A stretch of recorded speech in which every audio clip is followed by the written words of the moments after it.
So yesterday, DeSantis dropped out, and he endorsed Trump. And the 7 or 8% of New Hampshireites who are going to vote for DeSantis, not all of them are going to vote for Trump, but it'll be a wash. Nikki Haley's not going to benefit, and Trump may, a little bit.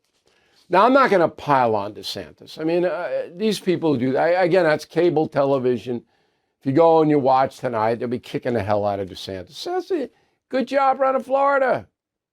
Okay? I mean, hundreds of thousands of people are migrating there.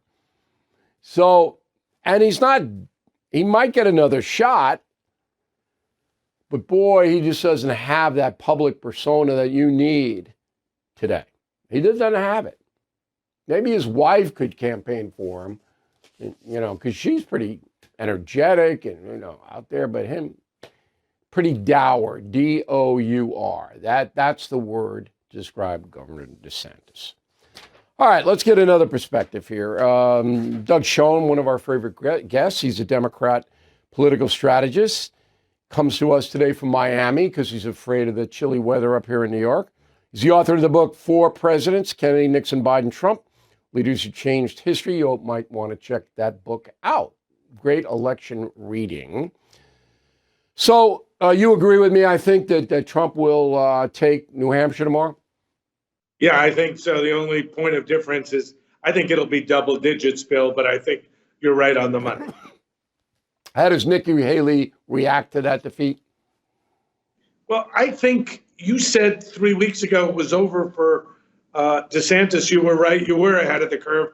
I think it's over for Nikki Haley. I mean, if she loses 8, 10, 12 points and she's 20 to 30 points behind in South Carolina and her funders disappear, how does she compete with Trump, with Tim Scott, and every other ex-presidential candidate having endorsed the former president? I think it'll be over for Nikki Haley sooner rather than later.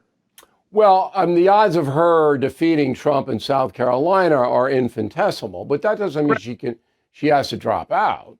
She could, cruise along, got the money to do it, and then hope that some kind of judicial thing would knock Trump down. Super Tuesday might turn around in her favor. So I'm not, I knew DeSantis was done and not going to continue. I don't know that about Haley. I know she's going to lose in New Hampshire.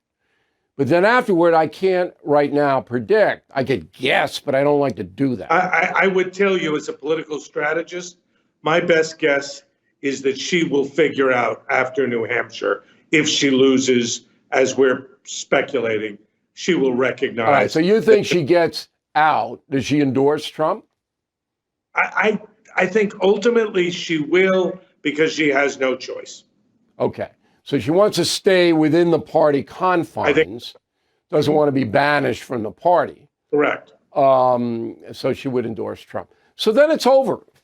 It's over there's no primary, no Super Tuesday, and all the networks lose hundreds of millions of dollars in advertising revenue. So they have to try to gin up something. And so I think they'll turn then to Trump should be disqualified because of his legal problems. That's where I think the whole campaign will go after tomorrow night. How do you see it? I agree that that's going to happen. I believe that Trump's greatest opponent, if you will, is the legal system rather than Joe Biden. And I think the media will aid and abet that because it's the best story going. Okay. Wall Street Journal today, and as I said, they don't want any part of Trump being reelected. My question is, why isn't there anyone inside the Republican Party who, and it's almost the same in the Democratic Party, your party, there's really no politician who can rise up and challenge a guy like Donald Trump or a guy like Joe Biden? Why? Why is the field so weak in this area?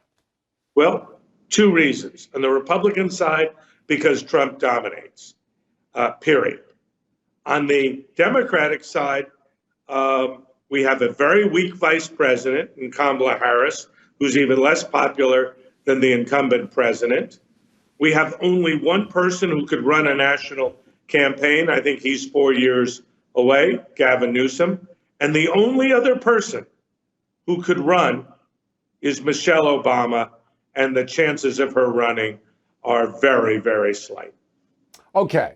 So Chris Cuomo said that to me over the weekend because I reported on Michelle Obama's podcast adventure with Jay Shetty. And I still can't figure out why she'd take time or bother with that.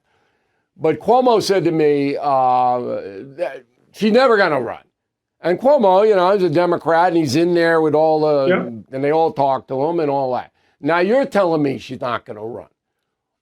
Then why is she on Jay Shetty's podcast? Well, here's why. I said it's unlikely, very unlikely, Sharon. I didn't say impossible, Bill. Let's assume this summer, as we approach the convention, whether it be legal problems, health problems, performance problems, or all three, Joe Biden is just not up to making the race. Then the Obamas will have a decision to make. Do they want Michelle Obama to get the nomination other than Kamala Harris, who is a certain loser, a stone cold loser? And then maybe, just maybe, long shot yes, impossible no, that Michelle throws her hat in the ring. Well, that's a likely scenario. It's possible. I mean, Biden has dementia. I mean, I know that. I knew this to be true. And if you or me, my mother had it, so I as did my father. Okay. He has it. Mm-hmm. So that is going to become more and more clear in the next months. If you look at his daily schedule, and we do that every day here, we're going to do it right after you leave the podium. He doesn't have anything scheduled. He doesn't do anything. Okay? Right. He is totally kept apart from the American people in every single way. Mm-hmm. Not running foreign policy. He doesn't even know that his defense minister is in the ICU. Correct. This is an impossible situation. As a historian, other than Woodrow Wilson, who suffered a stroke and was incapacitated, and no one knew it, his wife Edith ran the country for 18 months. No one knew it. This has never happened before. Everything is expensive these days, you know that. The government is printing trillions of dollars and consumer prices higher than ever. If the government continues its printing and spending, the dollar could continue its free fall and lose its coveted role as the world reserve currency. Let's hope that doesn't happen. But there are a few things you can do right now. American Hartford Gold can show you how to protect your money, your retirement, your hard-earned savings against inflation by helping you diversify a portion of your portfolio into physical gold and silver. Start with a short phone call, and they can have physical gold and silver delivered right to your door or put inside your 401k or IRA. So please call or text them right now. Tell them Bill O'Reilly sent you. Call 877-444-GOLD, 877-444-GOLD, or text GOLD to 65532. Again, that's 877-444-GOLD, or text GOLD to 65532. Thank you for watching the No Spin News. To watch the full episode anytime on BillO'Reilly.com, please sign up to become a premium or concierge member. Visit BillO'Reilly.com to sign up and start watching today.